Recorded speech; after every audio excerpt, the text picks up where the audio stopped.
안녕하십니까.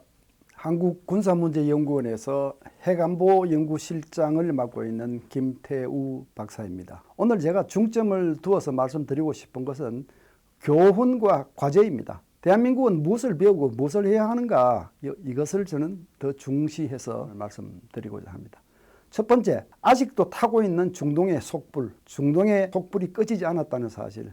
그러니까 지금 가자 전쟁은 휴전이 되어서 지금 이스라엘과 하마스 간에 인질 교환하는 일들이 진행되고 있고, 또 헤즈볼라와도 작년 11월 달에 이제 임시 휴전이 되어서 서로가 휴전을 위반하고 있다는 비난은 있었지만 큰 충돌 없이 사실 휴전 상태가 지속되고 있죠. 그러니까 이런 걸 보고, 또 시리아도 이제 완전히 반군이 점령해서 새로운 나라로 바뀌고 있다. 이런 걸 보고 중동 사태가 끝났다, 이렇게 생각하시는 분들이 계실까 싶어서 제가 말씀드리는 겁니다. 전혀 중동 사태는 끝나지 않았습니다. 앞으로도 어느 순간 큰 불길로 타오를 수 있는 씨앗들이 도처에 남아 있습니다. 제가 이제 몇 가지만 말씀을 든다면요. 시리아의 새로운 정부가 소위 유럽식 개방적인 이런 공화국으로 갈 것이냐, 극단주의 이슬람으로 갈 것이냐에 따라서 판도는 많이 달라질 것입니다. 만약 극단주의 이슬람 국가로 간다면 당장 이스라엘과 충돌 가능성, 지금 시리아 골란 공원 부근을 이스라엘이 시리아 내전을 틈타서 사실 영토를 조금 확장했습니다. 그 골란 공원은 원래 시리아 영토였지만 제3차 중동 전쟁 때 그 골란 공원을 이스라엘군이 차지를 했고, 그 이후에는 유엔 감시군이 주둔하고 있었습니다. 그런데 이번 시리아 내전을 틈타서 이스라엘군이 팽창을 했죠. 그 지역을 팽창을 하고 이스라엘 군대가 지금 차지하고 있습니다. 여기서 당장 시리아와 이스라엘이 충돌이 발생할 수 있습니다. 그리고 튀르기예의 입장에서는 이 쿠르드족을 반란 세력으로 보고 있죠. 왜냐하면 쿠르드족들이 독립국가를 만들려고 한다면 반드시 튀르키예 영토를 잠식할 수밖에 없는데, 여기에 대해서 튀르키예는 강력히 저항하고 있죠. 그래서 앞으로도 만약 SDF, 시리아 정부군을 물리치는 데는 반군연합으로 활약을 했지만, 지금 이 SDF, 쿠르드족의 반군 세력이 국가 건설을 위해서 행보를 한다면 곧바로 튀르키예군과 충돌할 가능성이 있고요. 이스라엘의 경우에는 쿠르드족의 반군 세력들이 온전하기를 강력히 바랄 것입니다. 왜냐하면 그네들이 온전하게 전제를 해야지만 시리아의 정부가 극단주의 이슬람으로 가더라도 소위 후방에서 이스라엘을 도울 수 있는 후방의 친구가 생기는 것이죠. 이 입장은 미국도 마찬가지입니다. 미국도 이 쿠르드족 반군 세력들이 계속 살아남기를 원합니다. 그러나 튀르기예는 이들을 격파하기를 원합니다. 바로 여기서 이스라엘과 미국, 튀르기예 간에 굉장한 이해 충돌이 지금 벌어지고 있는 것이죠. 특히 튀르기예는 여러분 잘 아시다시피 우리와는 형제의 국가 아닙니까? 6.25 전쟁 때 군대를 보내서 중공군과 싸우고, 도처에서 용인전투 같은 데서는 아주 유명한 일화를 많이 남겼죠. 중공군에 포위된 상태에서도 알라후 아크바르, 알라는 위대하다를 외치면서 돌격하고 분전했던 그 우리의 형제 국가입니다만은, 튀르기예는 그때는 사실 유럽의 일원이었습니다. 1923년에 튀르기예가 다시 태어나면서 소위 케말 파샤 장군이 튀르기예는 세속주의 국가로 가야 한다, 종교가 지배하는 신정 국가로 가서는 안 된다, 이렇게 해서 자유민주주의 체제를 꽃피우는 유럽 국가로 사실은 건설한 겁니다. 그런데 이제 세월이 많이 흘러서 2010년 에르도안 대통령이 출범하면서부터 이분이 야심이 있는 것 같아요. 모르겠습니다. 과거 오스만 제국의 영광에 대한 노스탈자가 있어서 그런 것인지, 아니면 종교적 신념 때문에 그런 것인지는 잘 알 수 없지만, 좌우지간 종교적인 색채를 이 정치에, 국정에 하나씩 둘씩 집어넣기 시작을 하고 있고, 자꾸 유럽 국가와는 거리를 두고 있습니다. 2022년에 러시아가 우크라이나를 침공했을 때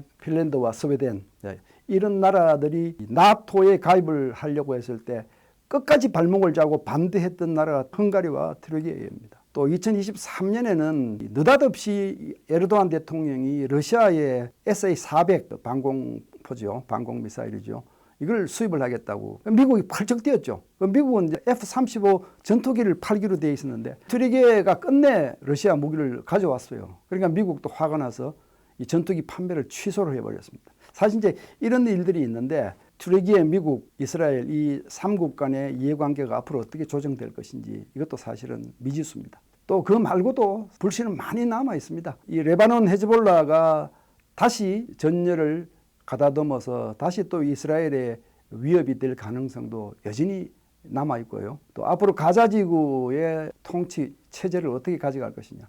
이스라엘은 뭐 이참에 그냥 이스라엘의 영토로 합병을 하고 싶겠죠, 사실. 그러나 이제 국제사회나 아랍권이 그걸 또 허용하지 않기 때문에 이 문제가 해결되지 않으면 또다시 무력 충돌이 일어날 수 있다. 막 그런 문제도 남아 있고요. 시리아도 그렇습니다. 시리아가 지금 시리아를 차지한 이 소위 HTS 반군 세력은 글쎄요, 발톱을 숨기고 있는 것인지 마음을 바꾼 것인지 아직은 장담할 수 없습니다. 우리는 과거에 극단주의로 가지 않겠다 이렇게 이제 말을 하면서 외국과 이렇게 교신하고 대화하는 이런 자세를 보이고 있지만 발톱을 드러내게 된다면 시리아 안에서 또다시 내전이 일어날 가능성도 다분히 남아 있습니다.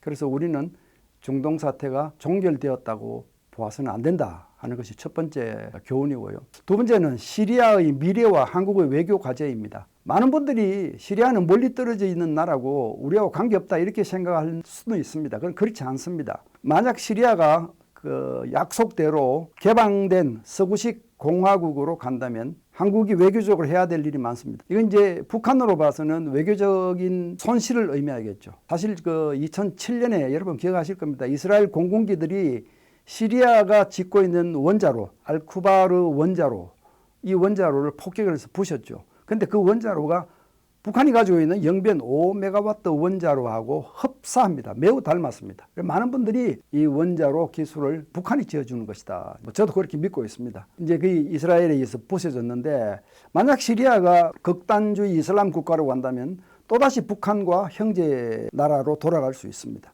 그러나 그렇지 않다면 이제 한국이 그 자리를 차지해야 하고 시리아의 재건에도 한국이 참여해야 하고 북한하고의 외교 대결에서도 우리가 또 하나의 조그마한 승리를 얻을 수 있는 지역이고 뭐 여러 가지로 외교적으로도 할 일이 많습니다. 그러니까 강 건너 불처럼 봐서는 안 된다는 말씀 드리고 싶고요. 세 번째 교훈, 정말 참 중요한 교훈입니다. 자강이 없으면 동맹도 없다. 이번에 시리아 내전에서 정부군이 열하루 11일 만에 무너져 내리는 것을 온 세계가 보았습니다. 그러니까 러시아가 지원해 준 공군기에 탱크에 장갑차에 많은 무기들이 있었지만 다 소용없었습니다. 그냥 버리고 도주했습니다. 왜? 이란과 러시아가 도와줄 수 없는 이런 상태가 되니까 정신적으로 소위 멘붕 상태가 되어서 정신이 무너져 내린 것입니다. 그래서 스스로 싸울 능력이 없고 싸울 의지가 없는데 다른 나라가 그 나라를 도와주러 군대를 파견하지 않습니다. 이런 예는 과거에도 수없이 많습니다. 멀리 볼 것 없이 1975년 월남의 패망을 한번 보십시오. 다 여러분 기억하실 겁니다. 1973년에 그 유명한 파리 평화협정, 이걸 통해서 이제 그만 싸우자 하고 종전협정, 평화협정 맺지 않았습니까? 월맹과 월남, 그리고 베트콩, 미국 이렇게 다 맺었습니다. 그리고 12개의 나라가 보증을 했습니다. 같이 서명을 했습니다. 절대로 다시 전쟁 일으키면 안 된다. 미국은 월맹에다가 경제 원조를 해줬고요. 다시는 전쟁하면 안 된다고. 그리고 월남에 대해서는 많은 무기를 남기고 갔고요. 다시 전쟁이 일어나면 미군이 다시 올 것이다. 철석같이 약속을 하고 철수를 했습니다. 그러나 그 이후 파리 평화협정 이후 월남은 어땠습니까? 민족, 반미, 민주 이 세 가지 구호를 외치면서 도처에서 시위가 일어나고 분신 자살이 일어나고 혼란상 어디서 많이 듣던 표현들이죠. 사실 이 민주, 반미, 민주라고 하는 것은 좌파들이 주로 외치는 그런 구호이기도 합니다. 이걸 본 월맹은 분열 심하게 하고 있구나. 다시 전쟁을 하면 바로 먹을 수 있겠다. 그렇게 해서 판단하고 2년 후 1975년 1월 8일 17개 사단을 앞세우고 다시 남침을 재개합니다. 그런데 월맹보다 군인도 많고 돈도 많고 물자도 많고 모든 것이 앞서 있었던 월남이지만 월맹군이 재침을 할 때 월남군은 미군이 남기고 간 무기들을 고스란히 길바닥에 버리고 팬티바람으로 도주했습니다. 싸우려고 하지를 않았습니다. 왜? 정신이 다 무너져 있었습니다. 미국이 주고 간 그 수많은 비행기들 이륙조차 하지 못했습니다. 조종사들이 도주를 했기 때문입니다. 그런 상태에서 미군은 다시 오지 않습니다. 다시 오지 않습니다. 바로 이 교훈, 이 교훈은 다른 데서도 많이 볼 수 있습니다. 2019년 IS 전쟁을 끝내고 미군이 아프간에서 철수할 때도 그랬고요. 아프간에서 철수할 때 아프간 정부군이 미군이 떠난다는 말에 그냥 멘붕에 빠진 것이죠. 그랬더니만 미군에 쫓겨서 산악지대로 쫓겨 있던 탈레반이 이때다 하고 내려왔는데 불과 석 달 만에 카불을 점령하고 아프간은 다시 탈레반의 나라가 되었습니다. 미군은 다시 오지 않았습니다. 우리도 마찬가지입니다. 우리는 강대국에 둘러싸여 있기 때문에 자강만으로 부족할 수밖에 없는 그런 지정학적 운명을 가지고 있습니다. 그래서 동맹이 소중하죠.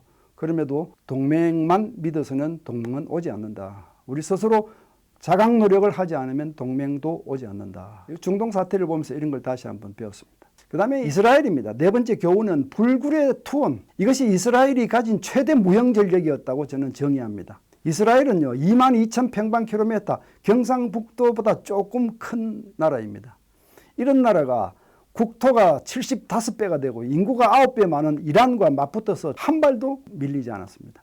오히려 이스라엘과 이란의 대결 이후 이란이 휘청거리고 있습니다. 이란은 지금 물가, 고물가, 고환율, 안에 내부적인 불안감, 그러니까 막 이스라엘을 압박하기 위해서 여기저기에 소위 반군 세력들을 지원하고 돈을 쓰고 무기를 쓰고 한 결과 무엇입니까? 이스라엘은 아직도 건재하고 있고 오히려 이란이 휘청거리고 있는 겁니다. 이런 걸 보면서 우리 대한민국 마찬가지입니다. 지금 정치적으로 사회적으로 혼란스러운 이슈들이 많이 있지만 이럴 때일수록 우리 군은 정신전력을 유지해야 합니다. 이스라엘을 보면서 한 줌도 안 되는 이 나라가 이렇게 잘 싸울 수 있는지 다시 한번 확인을 하고 감탄하지 않을 수 없었습니다. 이스라엘은 이번 사태, 전체 사태를 통해서 많은 걸 얻었는데요. 세 가지 정리해서 말씀드릴 수 있습니다. 첫째는 하마스 헤즈볼라 서한 지구의 이슬라믹 지하드라든지 또 하마스의 잔존 세력이라든지 소위 바로 이스라엘 곁에서 위협받은 세력들을 완전히 초토화시키는 이런 큰 성과를 거두었고요. 두 번째는 시리아 쪽으로부터 위협, 일단은 제거를 했다고 볼 수 있습니다. 시리아가 앞으로 어떤 나라가 될지에 따라 또 달라지겠습니다만은 일단은 그동안 시리아에서 이스라엘을 위협했던 세력들을 제거했다 이렇게 볼 수 있고, 세 번째 가장 큰 성과는 배후에서 반이스라엘 세력들을 키워오고 사실 이번 중동 사태에서 미끄럼 배후 세력이라고 할 수 있는 이란이 철저하게 약화되어서 글쎄요 이스라엘을 압박할 수 있는 이란의 영향력은 일단은 상당히 줄어들었다고 볼 수밖에 없습니다. 정말 한 줌도 안 되는 이스라엘이 이번 중동 사태를 통해서 이렇게 큰 성과를 얻는 것을 보면서 우리도 배울 것이 많다 이렇게 생각을 합니다. 쿠르드족의 눈물, 국가란 무엇인가? 쿠르드족은 사실 여기저기 분쟁에 뛰어듭니다. 왜? 쿠르드족 독립국을 건설하기 위해서. 그러나 분쟁이 끝나고 나면 쿠르드족의 국토를 내어주고 나라를 세우라고 도와주는 나라는 없습니다. 오히려 박멸 대상이 되어서 각 나라에서 반란 세력으로 대접을 받고 곳곳에서 눈물을 흘릴 수밖에 없었습니다. 그 유명한 스토리가 2019년인가요? IS 세력이 발호할 때 미국이 쿠르드족과 손잡고 시리아에서 싸웠습니다. 그러니까 미국은 쿠르드족의 그 도움 아래 현지에 적응을 해서 전쟁을 할 수 있었고, 그래서 승리를 거두고 IS를 철저히 약화시킨 후에 곧바로 철수를 했습니다. 시리아에 주둔하던 1천여 명의 미군을 이라크로 철수 결정을 하고 철수를 시켰습니다. 그때 쿠르드족은 눈물을 흘렸죠. 좀 더 같이 있어주기를 원하고 독립국가 건설에 미국이 끝까지 도움이 돼주기를 원했는데 이렇게 빨리 떠나갈 수밖에 없느냐 해서 그 떠나가는 미군 차량 행렬을 향해서 썩은 과일을 던지고 쓰레기를 던지고 펑펑 울었습니다. 우리는 그 모습을 보면서 어느 나라든 나라를 지키지 못하면 저런 운명이 되고 나라가 없으면 저런 서러움을 당한다는 것을 다시 한번 느낄 수 있었습니다.